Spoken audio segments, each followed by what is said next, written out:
Mark Doody here again, episode 7 of The She-Hulk, and this is the third time I've had to film this, and it's not getting any better. But anyway, episode 7. Before we get into this one, we're going to look back at the other episodes. We figured out that Jen, as dating as Jen, is completely horrible, and nobody wants to date her. And then basically, you know, everyone wants to date She-Hulk because She-Hulk looks more beautiful and all this because they've had to CGI it all, and the CGI is awful, but it still looks better than Jen. So we figured out her dating life is terrible. We know this. So on the previous episode, they moan about, you know, how Jen is single and all alone and what have you. And basically, then she bumps into this too good to be true man, a well-kept, handsome man, you know what I mean? And basically, somehow she hasn't thought that there may be something wrong, but I digress.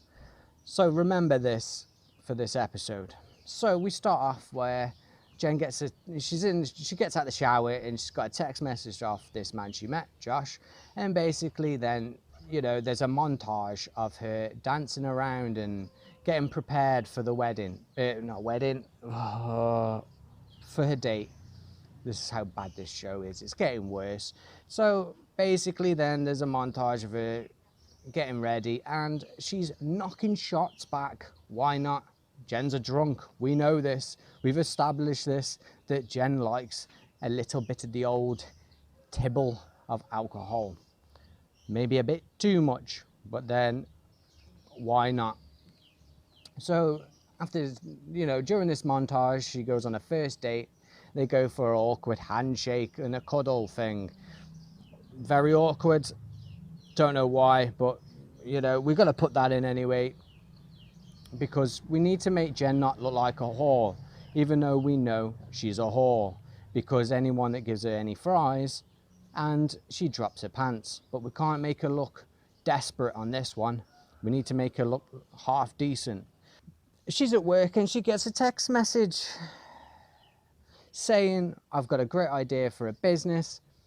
Fries dripping with milkshake. Okay. We all know that French fries for some reason makes Jen wet. Hence why they keep putting this in. Anyway.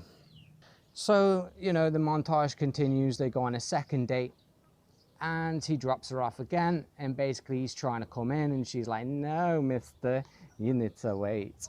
And then goes in and then basically she sits there thinking, I'm going to let him slip it in. And then she goes back to the door and he's already gone. Why not? So then it goes on to the third date.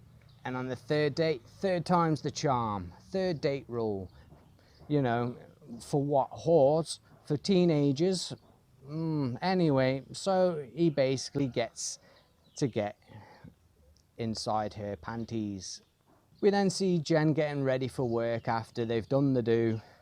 And basically she's in a purple suit. Now, is this the suit that the tailor made? That they made an entire episode for making her a suit? Did we get to see this? No. Is this the suit? Don't know. Anyway, don't think about it. Why not? We watched an entire episode about a work suit and we don't get to see a work suit. Surely, that's my chicken. Anyway, surely, you know, he would have made multiple suits because you don't want to wear the same one all week because you'll smell. But there you go. Don't know. She's a smelly drunk anyway from the looks of it. Why not? Anyway. So they've done the do, she's in a stupid purple suit that we don't know whether this is the suit that the tailor man made, and then she's at work, and then basically the assistant says to Jen, you're nominated for Lawyer of the Year.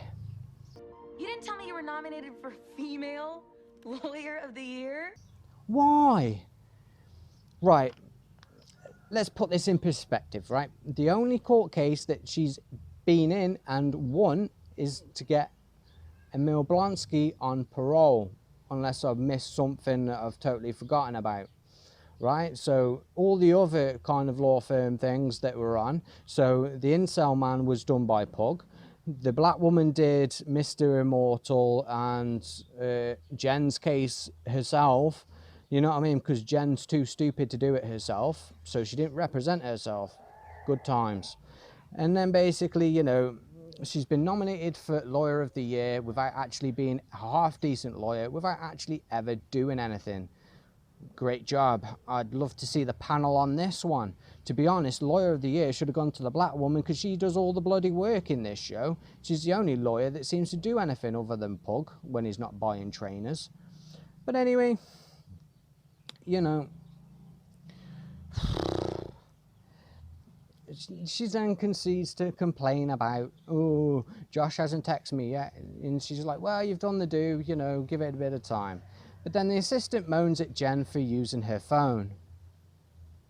Right, so every time you see the assistant, her phone is in her hand using it. So why is, I don't know why the assistant is complaining, especially when Jen is her boss. You don't complain to your boss about what your boss does. You know what I mean? Oh, anyway, stupid. So then we go to another montage of Jen obsessed with her phone. Why not?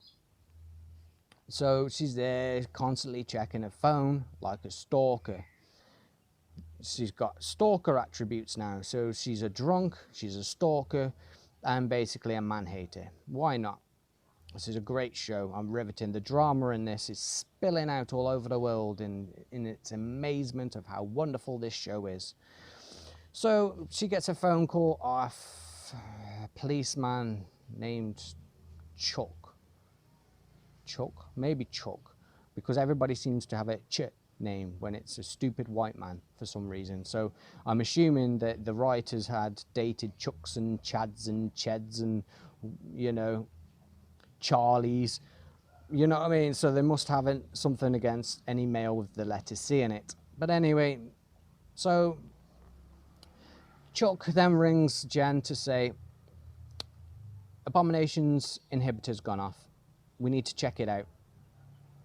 And Jen's like, well, I'm a lawyer, I should be there.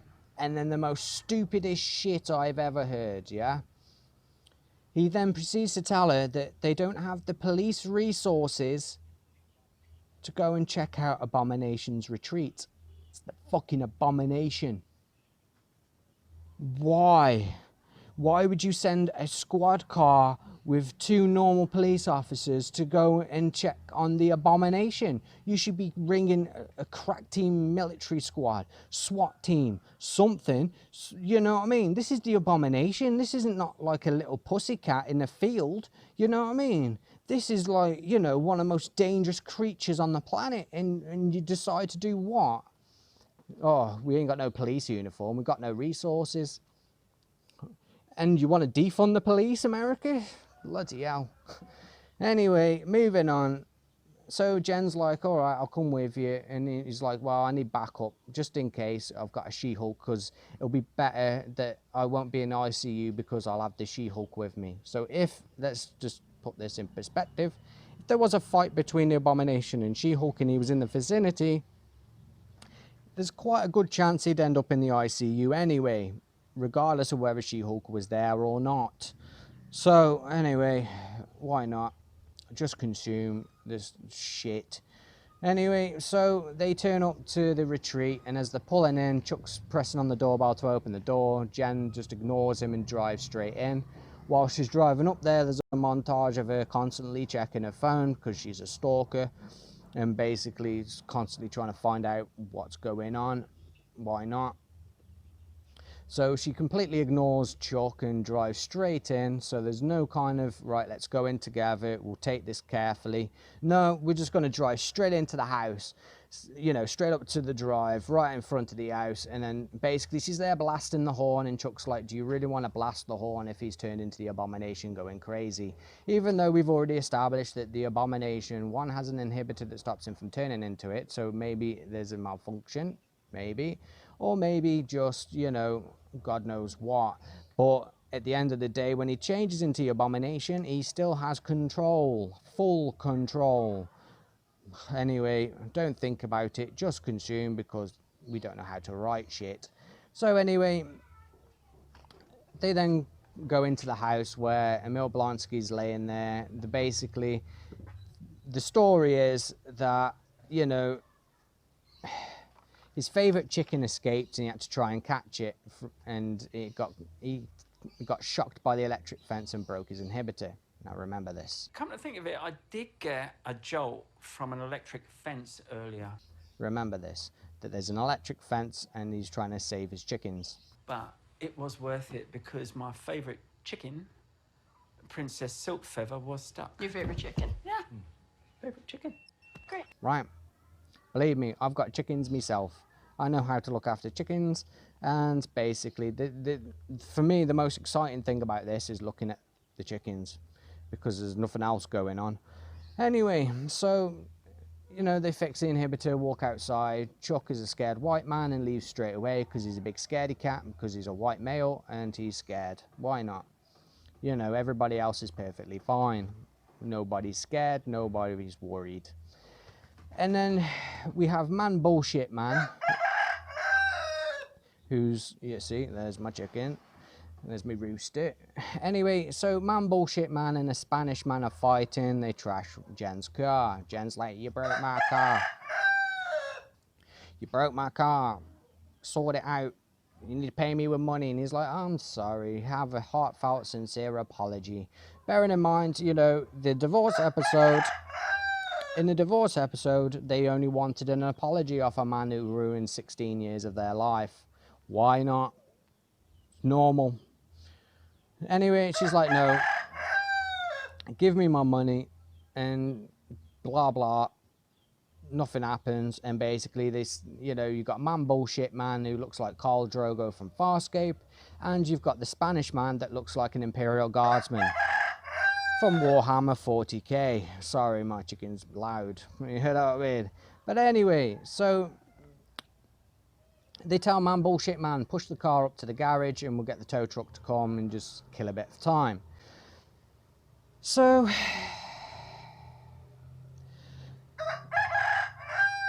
Emil Blonsky then takes Jen around, and there's like a faraway shot of them walking on the grounds, and you have 3 plastic chickens that don't move or do anything. So they're fake chickens. They're not in a coop or anything. They're just running around free. So where's the electric fence? Who knows? Don't know. Don't care. See, I'm more bothered about the chickens. So then they go outside the sweaty yurt. This will come into it later with who's in it. But anyway, they got 2 real chickens this time. They could afford 2 chickens, but just not the other 3. So anyway, Jen's like, oh, I need a desk and Wi-Fi because I need to do some work. Really? You need to do some work? What work is it you actually do? The only thing we've ever seen you do is get Emil Blonsky out of parole. Anyway, moving on. Jen's then trying to get a signal to try and see if her fella has messaged her. Yeah, look at that. There's one of my boys. Anyway, I'm sure that was more exciting than She-Hulk episode 7. But anyway, moving on. So Jen's walking around trying to get signal, and she finally gets one bar as she enters this room. And then all of a sudden, everybody turns and looks at her, and she's like, yeah, I got signal. And everyone's like, oh, hello, Jen. And basically, you got Man Bullshit Man. You've got Imperial Guardsman knockoff. You've got a porcupine. Why not? Okay. And you've got a gay vampire. Why not? Okay. So this is probably one of the worst B-movie cast cosplay useless group I have ever seen. But, you know, the show's got no money because it's shit. And the amazing thing is, don't forget, this has been reshot because the first version of it was so fucking bad. I would love to see how bad that version was, because so far, what's happened is Jen's moaning about a text message. We're like, what, 15, 20 minutes into this already? And already we've just discovered that Jen's waiting for a text message. Really? Oh. So anyway, she's standing there and they're like, come and join the group, right? And she's like, nah, not really. I don't really want to join this. You're all men. Ew. But anyway, she goes and sits down. So there's a bromance between Man Bullshit Man and basically the Warhammer 40k. So they're both there, you know, got a bit of a bromance, right? And the gay vampire is like, oh, this is unhealthy. Great. Saracen. Manbull and El Aguila have been spending a lot of time together. I'm feeling like maybe it's not healthy. Unhealthy. These two men have such a good relationship, even though these two are meant to hate each other, but they seem to be in love with each other. Why not? Why not? We don't know how to write, so we're going to do it. We're going to mock gay men with a gay man. Okay. Whatever floats your boat, okay? So anyway, you know, they proceed to talk about bullshit because that's what the show is, bullshit. And then, you know, they ask Jen what her situation is, and basically then in comes from the sweaty yurt that we mentioned a couple of seconds ago, and in comes the white man that attacked her. And if you don't remember, they did it previously, and they showed this white man, because you wouldn't remember this white man. Of course you wouldn't. You remember everybody else, but not this particular white man that attacked her. Why not? We only had like, what, 2 or 3 fight scenes, one with Titanium, one with this white guy. So anyway, the white guy walks in. Bear this in mind, absolutely, right? He walks in, he's like, oh, hey Jen, how you doing? No threat of violence, no hostility in any way. Jen transforms into this She-Hulk, grabs him and throws him across the room. Right? Oh, hey!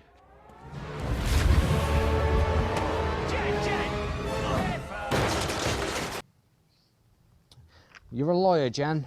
Don't you think that that is assault? Do you not think that that is illegal to do so? Just because you're in She-Hulk form doesn't mean you can attack everybody. But again, it's a white man, so don't worry about it. Even though he's probably, I think he's Spanish or whatever, but he's still classed as white because he looks white, so why not?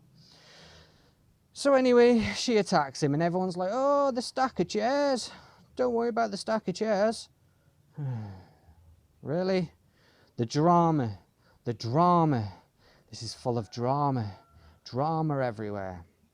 So anyway, they then start to sit down and talk about how, you know, what's wrong, Jen? What's going on? And, you know, white man's there like, oh, I'm so weak because I'm a white man.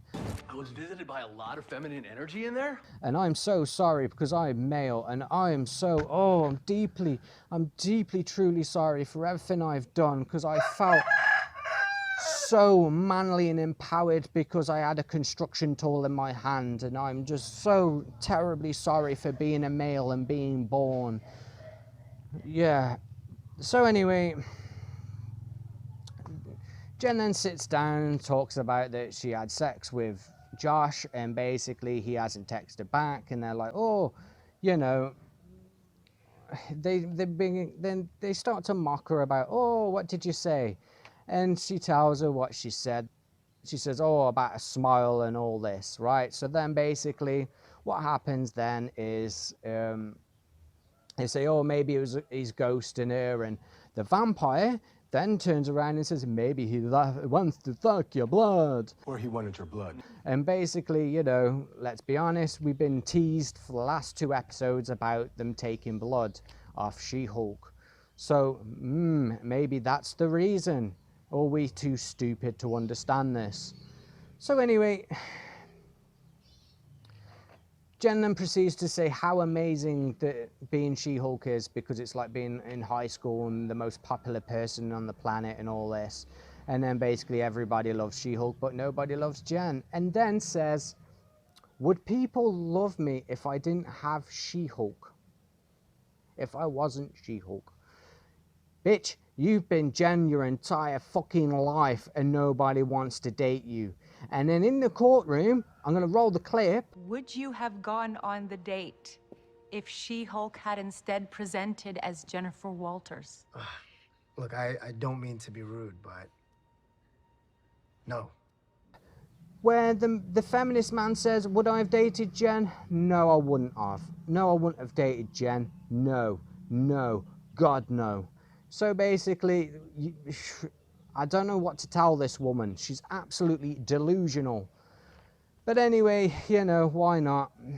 So Jen talks about how amazing Jen is, and people, you know, in the room, man, bullshit man, and everybody clambers up and says, "Oh, we need to go to this guy's house and do him in. Why not? Let's advocate for violence." And then basically the weak white man that attacked her and was being violent to her to get her blood then says, "There's no need to be violent, guys. Why not? Why not be weak and feeble? Because, you know, it's only men. Because, you know, men written by women turn out like this." So anyway, it's all about Jen. Jen. Jen's amazing. Jen's wonderful. Jen's just super duper. And everybody's like, yay for Jen. And then they turn around and say to her, "Let's delete your text message. Let's move on from this." And she deletes the text message and everyone's like, yay for Jen. I shit you not, this is the episode. Honestly. Jesus. When are you coming back? You know what I mean? But anyway. So she deletes the text, everybody's happy. Delete it. Okay. And she walks out and they write her a card saying, "We love Jen."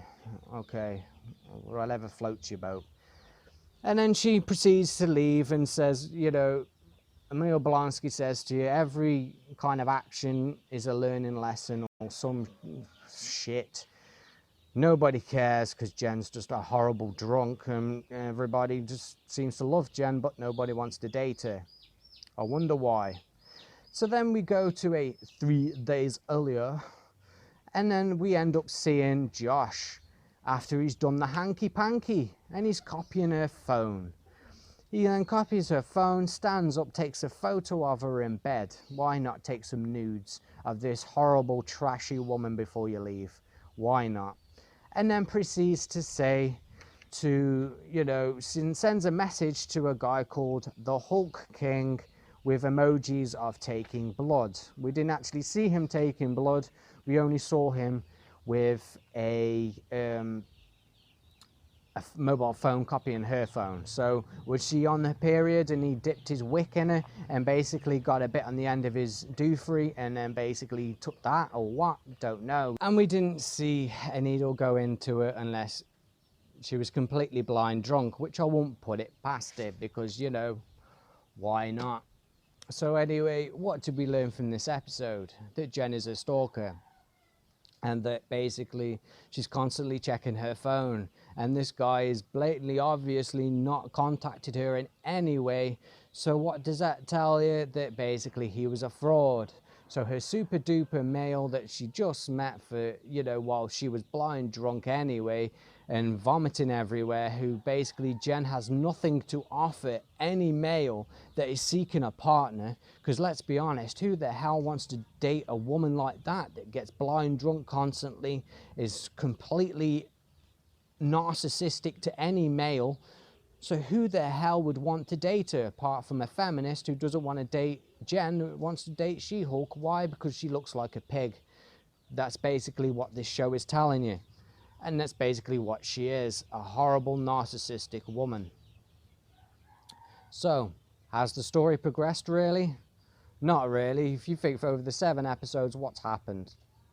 Jen becomes She-Hulk over a cut. She goes on dates. Date never messages her back. She goes to therapy, and that's it. So far, 7 episodes has explained that. Oh, and she couldn't, you know, Google a tailor to make a suit because she's thick. Because why couldn't you just go to any old tailor to make a suit? Surely someone would be able to make a suit. You don't necessarily need a suit that can change from She-Hulk to woman.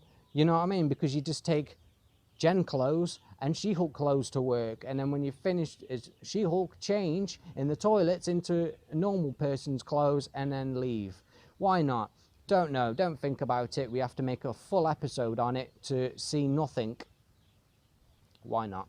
So anyway, just 2 more episodes. 2 more episodes to go. Oh, please. Please make this end. I don't have to review this, but, you know, I'm doing this for your benefit. If you don't want to watch the show and you'd rather listen to someone explain it to you, this is for you, and this is why I'm doing it. I'm destroying my own sanity for you folks. Anyway, if you see, I can't even talk, that's how mind-melting this show is. Anyway, please support the channel in any way you can. Please like, share and subscribe, and thank you all for watching. Ta-ra.